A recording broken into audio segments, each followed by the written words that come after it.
2022학년도 2학기 예당고 수학시험지 분석을 하려고 합니다. 자, 예당고 시험지는 총 출제 문제 21문제, 객관식은 18문항, 서술형 문항은 3문장, 3문항. 자, 이런 식으로 출제가 되었고 난이도는 총으로 봤을 때 중 정도에 해당한다고 볼 수 있을 것 같아요. 자, 단원별 출제 문항 수를 살펴보면 집합에서 7문제, 명제 5, 절대 부등식 2, 함수, 합성함수, 역함수 해서 7. 자, 단원별로 균일하게 잘 쪼갰다고 보거든요. 자, 근데 문항별 난이도를 보면 난이도가 상인 문제가 2문제, 중상이 3, 중은 8, 중하 4, 하는 4. 이런 식으로 출제가 되어 있고, 자, 난이도가 하일 때 점수 배점이 굉장히 낮은 걸 볼 수 있어요. 그러니까 이 시험지는 난이도가 쉬운 문제들, 낮은 문제들은 풀어도 많이 맞은 것 같지만 점수는 그렇게 잘 나오진 않을 것 같아요. 그러니까 난이도가 있는 문제들을 좀 푸는 연습이 돼야 된다는 얘기겠죠. 그래서 지금 보면 지금 배점대가 3점대에서 4점대까지 중하, 중으로 이루어져 있고, 지금 뒤에 15번부터 자, 중상, 상, 뭐 이런 식으로 출제가 되고 있죠. 자, 이런 식으로 문제가 절대 부등식에서 이렇게 상문제와 중상문제가 나타나고, 역함수를 이용한 문제, 그 다음 집합을 이용한 문제, 골고루 난이도 높은 문제들을 냈다고 보면 됩니다. 자, 전반적으로 교과서, 모의고사 문제를 변형한 문제가 다수입니다. 교과서 문제와 모의고사 문제를 적절히 구성했다고 보여요.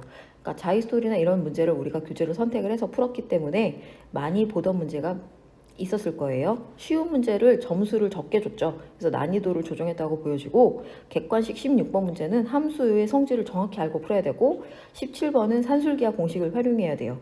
이 17번 같은 경우는 예전에 모의고사 30번이니까 학년이 높은 학생들도 많이 못 풀었던 1등급 킬러 문제입니다. 우리가 근데 학원에서 많이 풀었던 문제라 되게 손쉽게 풀 수 있었을 거라고 생각이 되거든요. 자, 그래서 주요 문항 해설을 한번 해봅시다. 자, 16번 문제를 할 건데, 자, 함수 문제예요. 집합 x에서 x로 가는 함수가 주어졌는데, 자, 다음 조건을 만족시킬 때 f1, f3, f5의 값이 구해라 라는 문제예요. 자, 보면 여기 다른 문항을 보지 마시고 x1과 x2가 같지 않다. fx1과 fx2가 같지 않은 함수다.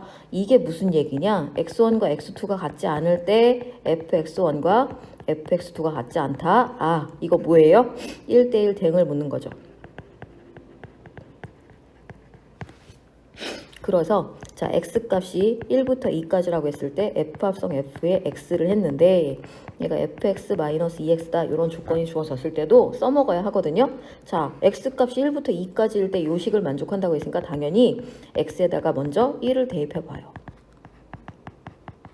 자, 2를 대입하면, 자, 여기서 중요한 거. 자, f2 값에서 4를 뺐는데 치역이 지금 여기로 들어가야 한단 말이에요. 그러니까 f의 2에서 4를 빼준 값이 최소한 1보다는 크거나 같아야 되죠. 그러니까 당연히 f의 2 값은 5가 돼야 해요. 그러면 자, 여기다 집어넣으면 f5 얘가 5에서 4를 뺐으니까 1이 된다는 얘기죠. 그러니까 지금 이 한 문장으로 두 개의 함수값을 구할 수가 있었어요. f의 2 값은 5. 자, 그럼 여기 다시 자, f1일 때도 마찬가지. 자, 여기다가 봤을 때 f의 1, 얘가 f1-인데 얘도 마찬가지. f1에서 2 빼준 값도 자, 얘가 1보다는 크거나 같아야 되니까 f의 1 값이 3보다 크거나 같다는 얘기죠. 자, 5는 안 돼요. 여기 있으니까. 그럼 f의 1 값이 가능한 값이 3이거나 4가 되겠죠. 그러면 한번 해볼까요? f의 1 값 집어넣었더니 3에서 2를 뺐다. 그럼 얘가 뭔데? 얘가 3인데? 그럼 여기 또 1이네? 여기서 결국 겹쳐요. f의 3값이 f의 5값이랑 같은 1이 되는데 1대1 대응이라는 조건에 만족하지 않으니까 안 돼요. 따라서 f의 1값은 4라는 값이 돼요. 자, 그러면 f의 4값을 대입했을 때 f1에서 2를 빼라고 했으니까 4에서 2를 빼면 2가 되겠네요. 자, 정리해볼까요? f의 1값은 4.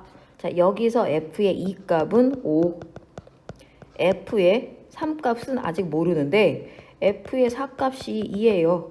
f의 5의 값이 1이고 그럼 빈거 3이네. 그래서 여기서 f의 1값은 4, f의 3값은 3, f의 5의 값은 1. 그럼 더해주니까 답은 1번 8이 되겠죠. 자, 그 다음 두 번째 17번 문제를 해석을 할 건데 17번 문제가 이 도형인데 얘를 어떻게 풀어야 되나 싶을 거예요. 자, 우선 이 삼각형을 봤을 때 여기서 A에서 P까지 선을 하나 그으면 요 삼각형의 넓이랑 요 삼각형의 넓이로 분리를 시켜서 생각을 할 거예요. 자, 삼각형 A, P, B 더하기 삼각형 A, P, C. 이 넓이가 삼각형 A, B, C의 넓이랑 똑같겠죠? 자, 이 변의 길이를 x라고 놨을 때, 자, 이 변 길이가 6이라고 했으니까 이 삼각형의 넓이는 자, 2분의 1 곱하기 6 곱하기 x. 자, 그 다음 이 변의 길이가 12였으니까 2분의 1 곱하기 12 곱하기 y가 되겠고, 이 삼각형, 자, 이 삼각형 넓이 여기가 10이고 여기가 30도면 이 길이가 6이에요. 6 곱하기 6 곱하기 2분의 1 해야 되는 거죠. 자, 그래서 2분의 1 싹 다 지우면 6x 더하기 12y는 36이라는 식이 나오고 6으로 나눠서 x 더하기 2y는 6이라는 식을 얻을 수 있어요. 자, 그래서 산술기하를 쓸 때 기본적으로 xy분의 12x 더하기 6y의 값을 자, xy분의 12x, xy분의 6y 이렇게 보시면 y분의 12 더하기 얘는 x분의 6의 값을 구하라는 얘기죠.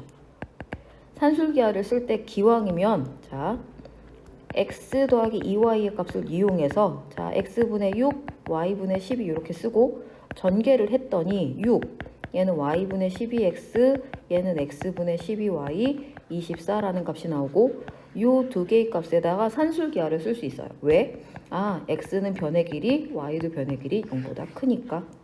그러면 얘는 30에다가 요거 산술기하를 하면 y분의 2x, x분의 12, 자 12y, 자 y 없어지고 얘 루트 12 제곱이니까 12로 나오겠죠? 2 곱하기 12 하면 얘가 얼마? 24가 될 거예요. 얘가 54가 되겠네요. 자, x 더하기 2y 값이 6이라고 했는데 6에다가 어떤 식을 곱해서 54보다 크거나 같아요. 그럼 a라는 식은 당연히 9보다 크거나 같겠죠. 그래서 최소값은 얼마가 된다? 답 4번.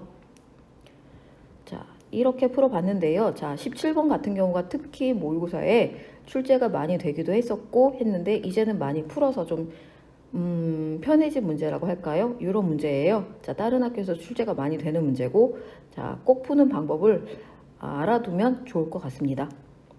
이만 예당고 시험지 분석을 마무리하겠습니다.